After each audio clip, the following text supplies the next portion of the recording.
Change the New Orleans Saints' biggest draft need from offensive tackle to an entire offensive line. We got all that and a little bit of lagniappe for you on today's episode of Locked On Saints.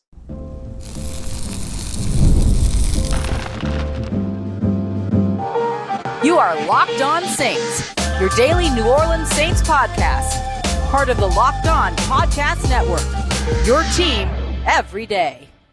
What is good, Who Dat Nation and Who Dat family? I'm your host, Ross Jackson, New Orleans native, your New Orleans Saints expert and credentialed member of the media covering those New Orleans Saints as a senior writer and reporter over at Saints News Network. And on today's episode of Locked On Saints, we're taking a look at day 3 sleepers, some steals that can help improve the team in 2024 in this year's draft. We're also going to take a look at why the New Orleans Saints should avoid trading up in the first round and not giving up more assets. Stay where you're at. We'll discuss why. And then we're going to get everything started here today with the biggest news around the New Orleans Saints. Offensive lineman James Hurst has retired, shifting the New Orleans Saints' biggest need from offensive tackle to basically an entirely new or almost entirely new offensive line. And there's a couple of different ways that they can address it, including, of course, this year's NFL draft. We got all that coming up for you on today's episode. We appreciate you very much for making us your first listen of the day every day here on the Locked On Saints podcast and making us and being an everydayer here on the show, which is a proud part of the Locked On Podcast Network, your team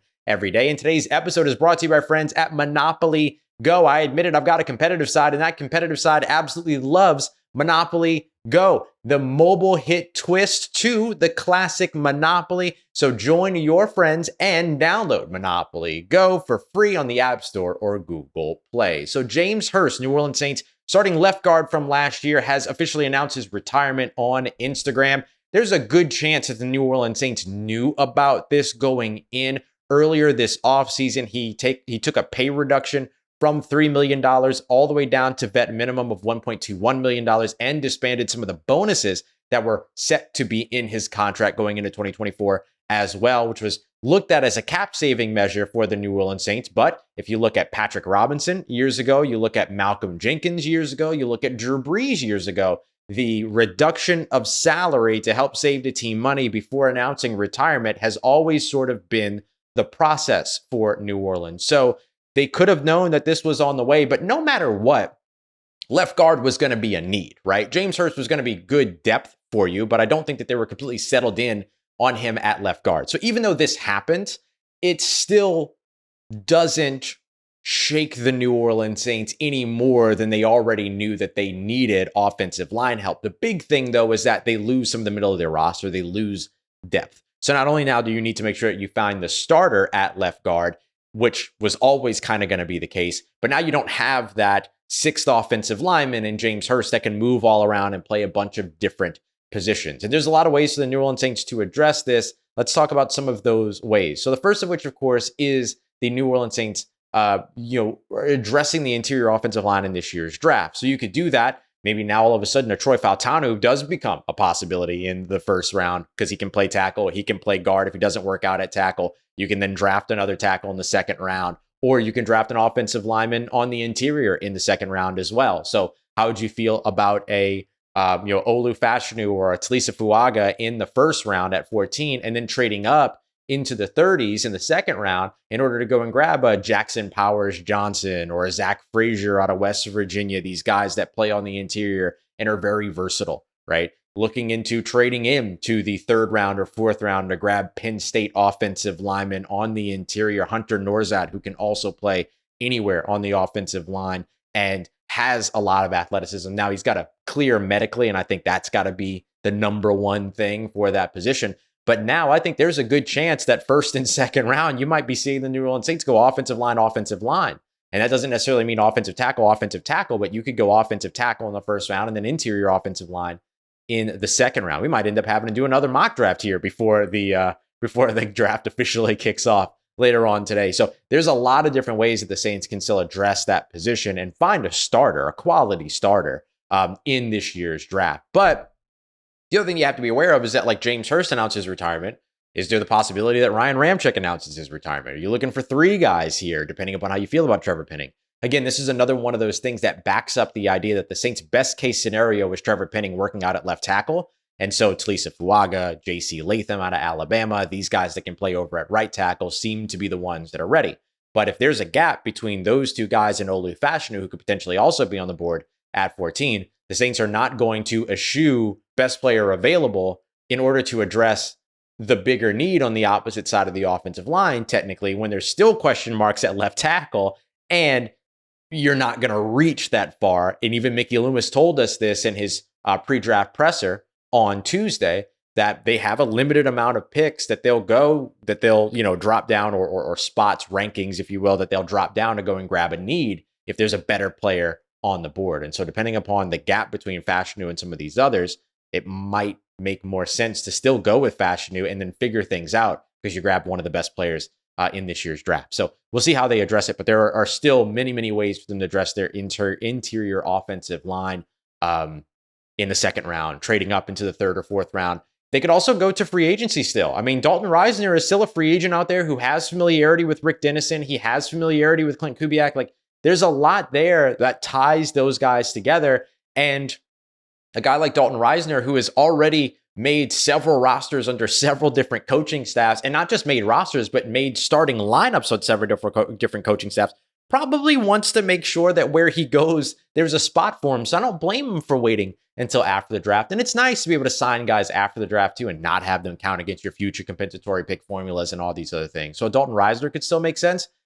And a reunion with Andrus Peat can still make sense. Like, let's just be real. Andrus Peat kind of bailed the New Orleans Saints out last year because of his ability to play out at left tackle. And so you could bring Andrus Peat back. You get depth at offensive tackle. You get your starter since 2015-ish. 2016, I think, is when he ended up starting at left guard. You get your starter there, and you get depth at left tackle, and then you draft a tackle, and then you draft an interior offensive lineman, but maybe you don't have to go as early for an offensive lineman. And so I think there's a real opportunity to maybe see Andrus Peat return to this New Orleans Saints team, especially with this news. And again, this is news to us, but it might not be news to the New Orleans Saints. So they may have already started having those conversations. They might already have frameworks in place with guys that they'll talk to after the draft and say, okay, you still interested? Come on through, like whatever it might be. So there's still ways for the New Orleans Saints to address this, but it's certainly a big thing to happen one day before the NFL draft. But thankfully, they have a lot of outlets here. And I do think, too, that with a new coaching staff on the offensive line, Rick Dennison coming in as a senior offensive assistant, he'll be able to help out on the offensive line as well. A new offensive system coming in, too, that like maybe getting new players that match your new system isn't really the worst thing in the world, as long as they pan out. Of course, that's going to be the big question mark. So all of this is going to really not be, shaded in result until there are results. And we're not going to have results for another couple of years here. But for 2024, you'd like to see this team be able to put an offensive line out there that's going to be able to fit its scheme, protect its quarterback, and keep its offense moving. And right now, the Saints, with 3 of their starting offensive line spots effectively in question, depending upon how you feel about left tackle and Trevor Penning.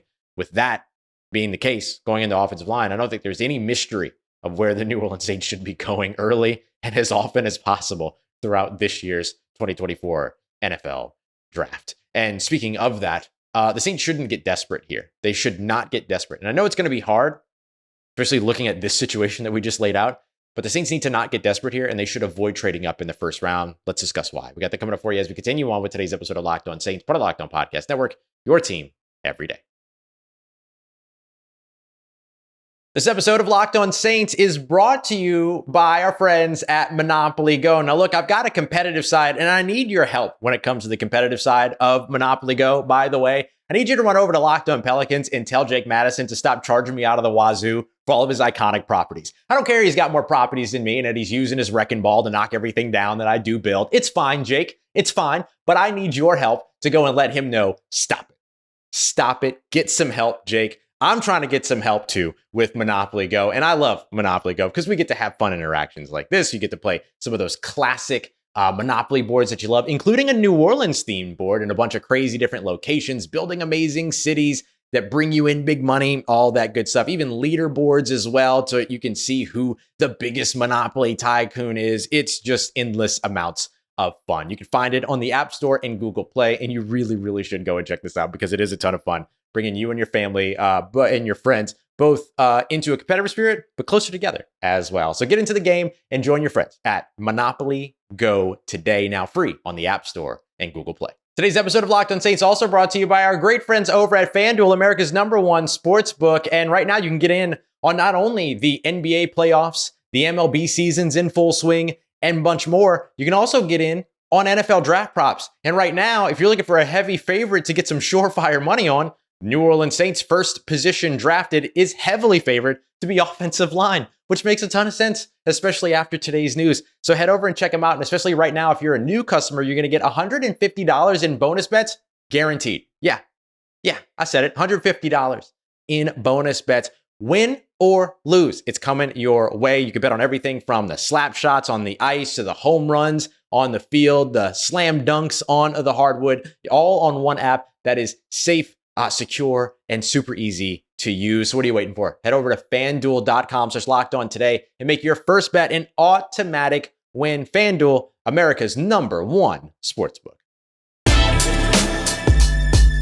All right, family. The New Orleans Saints might be tempted, but they should avoid trading up in the first round no matter what. Appreciate you very much. As always, making Locked on Saints your first listen of the day, every day. Don't forget to also go and check out Locked on Sports today. If you're tired of all the shouting from those other networks and having to turn your TV down every time that they get on there and start arguing and all the debate theatrics and all the other stuff, make the switch to Locked on Sports today. 24/7 streaming channel on YouTube that's programmed specifically to give you the biggest stories throughout the day in the world of sports without all the screaming, all the opinions, all the analysis, all the breakdowns, all the expert takes, just without all the yelling.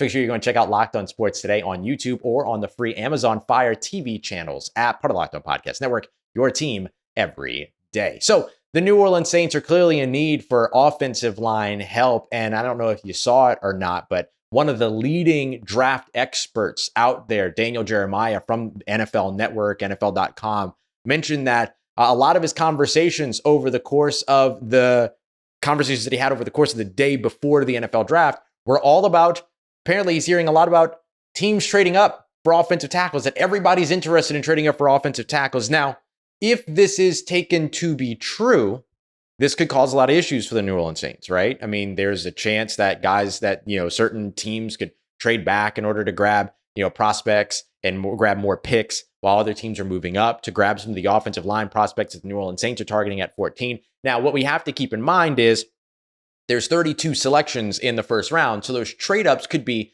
people getting out of the second round and coming into the end of the first round to go up and get an offensive tackle that they want to get a fifth-year option on. And it's guys like Tyler Guyton and Patrick Paul and, Kingsley Suamataia, all of that out of BYU, Houston, and who was the first person? I said Tyler Guyton's out of Oklahoma in reverse respective order. Is there a word for that? When you mention things in reverse order? I don't know. I'm going to call it reverse respective.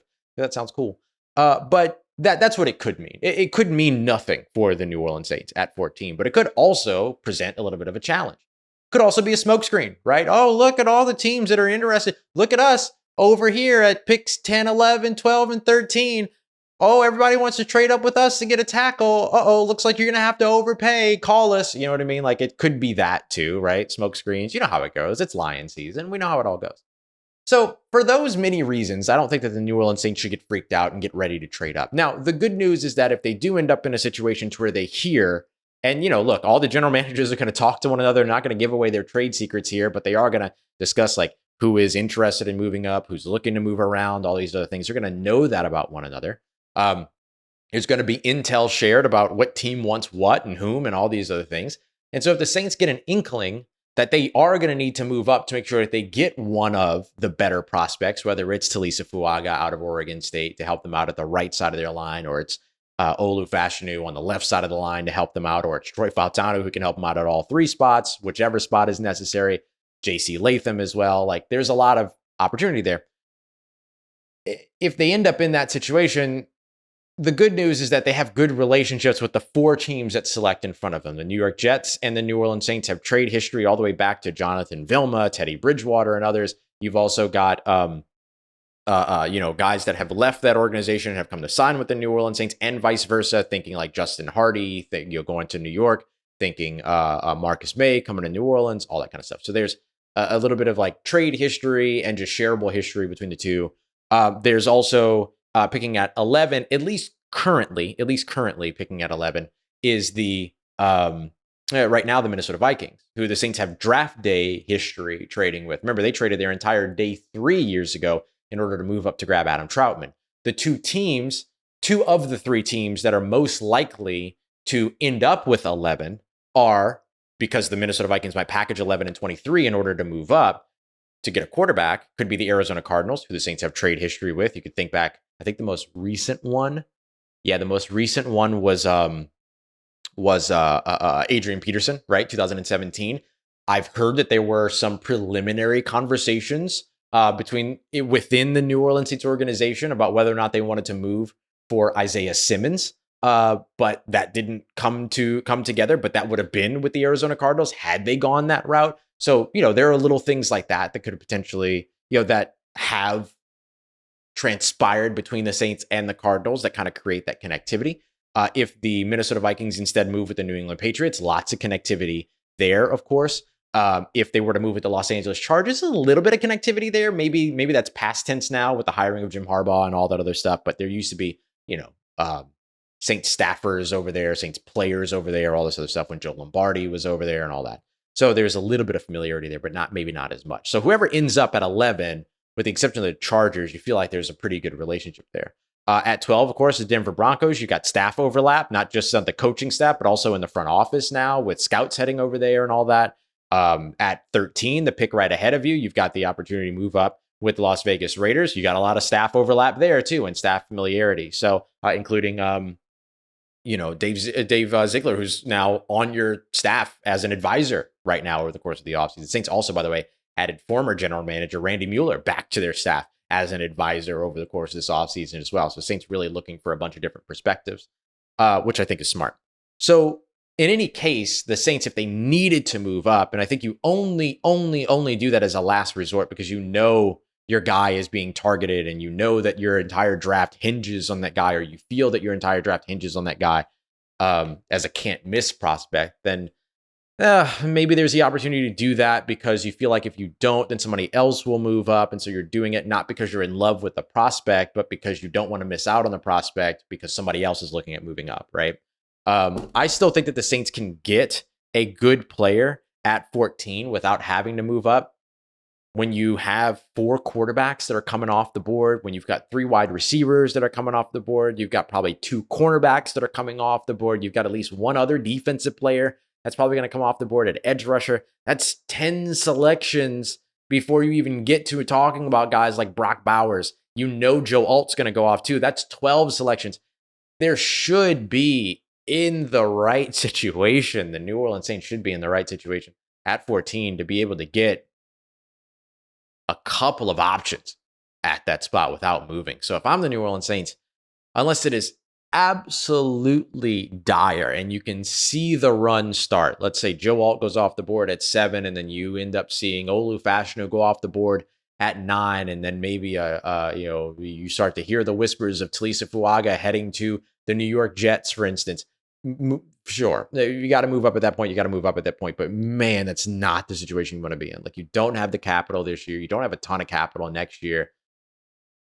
But at the same time, you kind of got to do what you got to do. I get that. But man, I would love to the Saints not move up and land still one of these really good offensive tackle prospects at 14, whomever it might be. So if I'm the Saints, I'm avoiding it.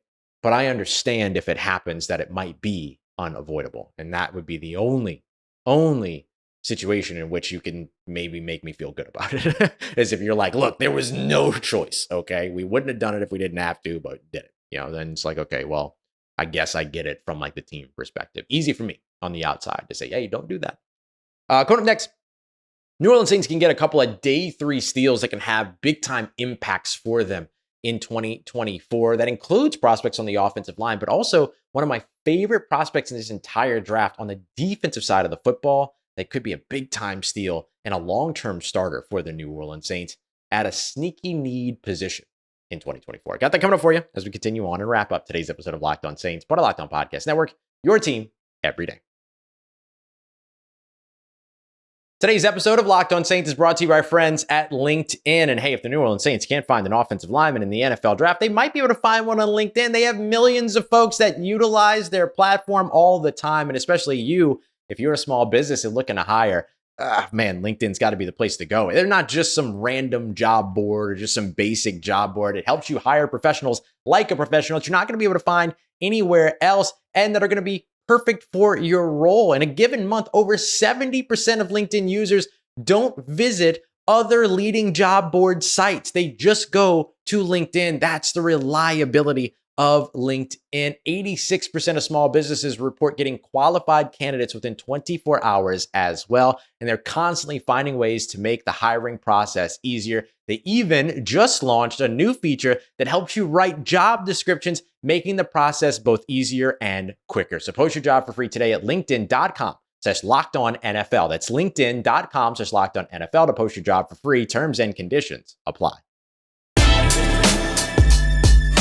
Let's get it, Who Dat Nation. I got 3 day 3 draft sleepers for you that could end up having an immediate impact for the New Orleans Saints in 2024, including one that could be a long-term starter at a sneaky position of need, which is where I want to start. We appreciate you very much for being here, making Locked On Saints your first listen of the day every day. Don't forget, we're going to be here with you all throughout draft weekend, keeping you up to date on everything around the New Orleans Saints and their draft selections that they do make, the draft selections that they don't make, the trades that they do make, the trades that they don't make. We're going to go through all of it each night following the NFL draft and throughout. You're going to get bonus content while I'm over at the Saints facility during the draft and all those other things as well. So lots of good stuff to keep an eye out on. We are your team every day. After all, we don't just say it, we live it. So I appreciate you very much for being here and checking us out here all throughout draft weekend. One of my favorite weekends of the year. And one of the reasons why it's my favorite weekend of the year is because I like watching dreams come true, right? It's just fun. And so not only do you see that rounds 1, but you also see that through round 7. And so with that, I wanted to take a look at some of the day 3 guys that could be big time sleeper candidates for the New Orleans Saints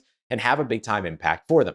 And I want to start at a sneaky need for the New Orleans Saints. Now, when I say this position, you're not going to be like, oh, never thought about that, because we've talked about it so much here on the show. So you're an everydayer, you've heard this before, but safety obviously is a big need, or at least a sneaky need for this New Orleans Saints team. They have options. Jonathan Abram played fantastic next to Tyrann Mathieu last year in those last 2 games. Jordan Howden held that spot down, even though he was technically playing out of position. The Saints like him as a deep safety, which is kind of the role that Tyrann Mathieu is serving right now. They want another guy that's going to be able to come down, play in the box, all those good things. We got Ugo Amadi on the board, or on the roster as well. They couldn't keep Lonnie Johnson Jr. around, which was unfortunate. But while I think that they have the options in Jordan Howden and in Jonathan Abram, even though Howden again would be playing out of position, so maybe you dedicate the offseason to kind of getting him ready for that. I do think that the Saints can find a sleeper prospect later on in the draft that can help them there. And my guy, not because I'm looking at versatility, but because I'm looking at run support, I'm looking at a guy that can play down in the box, is easily Malik Mustafa out of out of Wake Forest. Malik Mustafa comes in at 5'11", just over 200 pounds, is a downhill big time hitter. He is a downhill player, great in run support, good in pursuit, understands his tackling angles, is a solid tackler as well. You can utilize him in split safety coverage. I probably wouldn't put him by himself out there as a deep safety, single high safety kind of post guy. But man, him splitting the field with Tyrann Mathieu, and then you get Mathieu and Mustafa, which is such a good freaking nickname for your safety tandem. Like, that's so good. That's so good. But we're not drafting because of names. I get it. But no, Malik Mustafa is first team all name in this draft on my big board. I just think that he has the skills to be impactful. And I think that he has the skills to be impactful right away. Like, this isn't a guy that's got to learn the position. Like, he comes in kind of ready. There were a couple of folks that have put him in their top 100 when it comes to players selected, all of that, or not even players selected, but in terms of talent, right? Like, he might not be selected top 100, but a lot of people see him as a top 100 talent. So that's the way that I look at this one. I think Malik Mustafa would be a home run for the New Orleans Saints. And there are also similar players otherwise that fit similar molds. Katana Ladapo out of Oregon State, Trey Taylor out of Air Force. Like, there's still other players that could end up doing that for you. But I do think that Malik Mustafa is like the best of that group, in my opinion, for a fit for the New Orleans Saints, who want to be aggressive on the defensive side, who like safeties that are able to blitz, that can come up on the line of scrimmage on third down and be a real threat to blitz, even if they're dropped back in coverage for that particular snap, you know? And so that's what I like about Malik Mustafa. So I think he's a sleeper guy. that could potentially be a big get for the New Orleans Saints if they end up selecting him. Another guy that I really like late in the draft on the offensive line is a local prospect. The one local prospect that I feel that the New Orleans Saints might actually end up pulling the trigger on, or could pull the trigger on, like is most likely. As fun as it would be to see like Michael Pratt, be selected in a very crowded New Orleans Saints quarterback room already. Nathan Thomas out of UL, out of University of Louisiana. He's one of these raging Cajun guys that's got experience on the outside and on both sides of the offensive line. He's also a guy that's able to, that's looked at as somebody that could potentially transition to the inside as well at the next level at 6'5", 332 pounds and 33 and 3/4 inch arms. He's right there on that threshold of arm length. He's got a lot of left tackle experience, but he's done a little bit of stuff everywhere else. And they do believe that he's a guy that can transition to the inside as well. I like his motor. I like the way that he moves, relatively smoothly. I think that's something you got to be able to do in this new offense. And so while he's not somebody that I think you draft was he projected to be like a 6th, 7th round guy, you don't draft him to be your starter, but you need depth now, right? You've got Ali Udoh, which is great. You've got Landon Young. You've got Tommy Kramer. You've got some of these guys that are back there, but you got to add more. You just simply have to add more. And a guy like Nathan Thomas has a lot of intriguing tools and interesting tools. He moves well, really strong hands as well. Good hand fighter. Just needs to get a little bit better with like the accuracy and the precision of where he is putting those hands and everything. And so I think that he could be a guy that could be not a steal for New Orleans, but could have an impact on their depth big time. And lastly, going over to the defensive line, one of the guys that I think that could be a nice steal for New Orleans later on in this draft, I'm looking at the prototype here. And look, these aren't the only 3 draft steals that are out there, right? I didn't even talk about Tyrone Tracy. I'm not mentioning Cody Schrader. I'm not talking about Javon Foster and some of the other guys that I really like. There's other players. But sometimes when you're looking for the draft steals, you also want to look for a guy that's a fit, kind of how we got like Kawaan Baker on the radar years ago and all these other things. One of the other players that could potentially check that box late is Eric Watts, the edge rusher out of Connecticut. Yes, I know the New Orleans Saints have a lot of edge rushers, but a couple of them could be gone as early as next season, right? Like if Isaiah Foskey doesn't pan out, do you keep him around? If Peyton Turner doesn't, I don't know that he's going to get a 5th-year option. If he doesn't get the 5th-year option and he isn't able to stay healthy, what do you do with him? Chase Young's on a 1-year deal. No guarantee that he'll be back in 2025. So you got to be ready. You got to keep taking swings, all those other things. 9.5 sacks on his career, 23 tackles for a loss. But here's the kicker. 6'5", 274 pounds with 35 and 3/4 inch arms. He is a New Orleans Saints draft pick. You know what I mean? Like that's what he feels like. Big time RAS guy as well. Coming in with a 4.67 40. Like, come on. Like this, if there is any prospect in day 3 that screams New Orleans Saints draft pick, it's Eric Watts out of Connecticut. Small school, developmental edge rusher, good speed, which I actually really like, great size, arm length, all these other things. He's just simply got those things and a lot of experience. He has started 25 straight games and has played in 47 throughout his career. Led the team in sacks back in 2022 with 7. Only had 2 last year, but forced some fumbles, 2 fumbles, things like that. So he's an impact guy. Blocked a couple of field goals 2 years ago, blocked a punt last year. So he could start off as a special teams guy for you and everything like that.